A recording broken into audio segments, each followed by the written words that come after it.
Hi, good afternoon, everyone. Jonathan Stacy here in the Weather Center. It's been another busy day as we are tracking the tropics, and this afternoon we're actually tracking some storms right here in our backyard. We're dealing with some heavy downpours and some thunder and lightning in southeastern Georgia, especially for Camden County. A heavy cell there near Woodbine. It's moving at about 25 miles per hour, so therefore they have produced, the local National Weather Service has produced a severe thunderstorm warning for Camden County, severe thunderstorm warning that is, until 5:45. And then we also have some storms out here in the Okefenokee area, from Spooner going all the way down to Pontiac as we move closer into Baker County. Also some showers just to the south of Folkston. As you get into parts of Camden, into Nassau County, I should say, these showers are a little bit thinner, also a little bit thinner there in Charlton County. But many of you are wanting to know about Hurricane Irma. Yes, we just got our track in at 5 o'clock. Winds are sustained at 185 miles per hour. They're gusts up to 225 miles per hour. This is a storm of mass proportions. This is the strongest storm ever recorded in the Atlantic Basin. Take a moment and soak that in.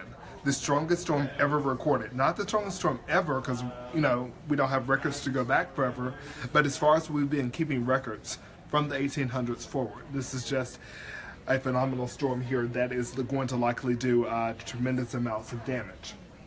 We're seeing the pressure continuously drop. We're at 926 millibars there.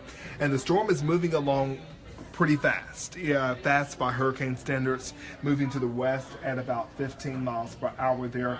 Tonight, the Lesser Antilles, Antigua, one of the islands that comes to mind that will likely be impacted by this hurricane. It looks like the eye is going to go a little bit to the north of those islands. That's the saving grace for any of these areas here. But once again, it's a Cat 5. The winds are going to be extreme. We're talking about winds on these islands anywhere between 50 and 100 miles per hour as that storm moves through. Once again, you can see it keeps its Category 5 status as it goes to the north of Puerto Rico there. That's at 2 p.m. on Wednesday, 2 p.m. tomorrow. I think probably Puerto Rico, looking at the storm moving through sometime on Wednesday night. By Thursday, 2 p.m., Category 5 still over Hispaniola, the Dominican Republic, and Haiti, then becoming a Category 4 storm. And the only notable change in the track at 5 o'clock is that the cone now includes much more of the island of Cuba. And so you can see here, they actually changed the status. So they make it a Category 4 storm as it comes closer to the Florida Keys, Bahamas, and as well as the island of Cuba there, and then likely making U.S. landfall sometime Saturday afternoon. I'm thinking more of a Saturday evening type event going into Sunday.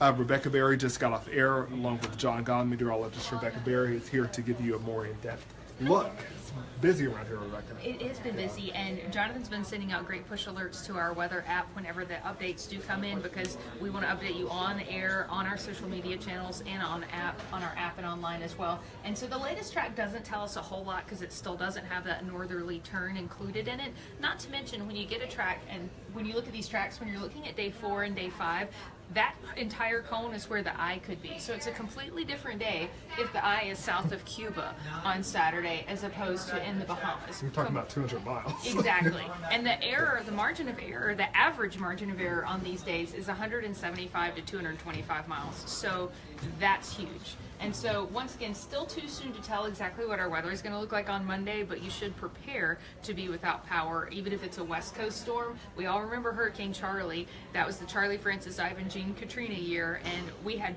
parts of our area without power for weeks. And so that's what I'm preparing for at this point, is to live without power for about a week. So it's all about keeping your water stored and making So sure. Rebecca, that is something that comes to mind. So if it's a Gulf Coast storm scraping the western portions of Florida, what are the impacts for us? Okay, so if it's a West Coast storm, that's still one of the better cases scenario, one of the better cases of, it's not best case scenario. Best case is like, woo, it's gone. Yeah. It's a better case scenario. And so it starts to weaken as it moves up the state. And so it starts to lose that intensity. And so it starts to lose the wind speeds. And we're looking at maybe tropical storm force to Category 1 hurricane winds across our area once it makes it all the way up here. So that does snap trees, that does knock power lines down, that does make it very dangerous to be out in your yard. But the rule with hurricanes is you hide from wind and you run from storm surge, and so we wouldn't be looking at large scale evacuations. The most dangerous element we would be dealing with if it were a Gulf Coast storm that tracked across the state is tornadoes.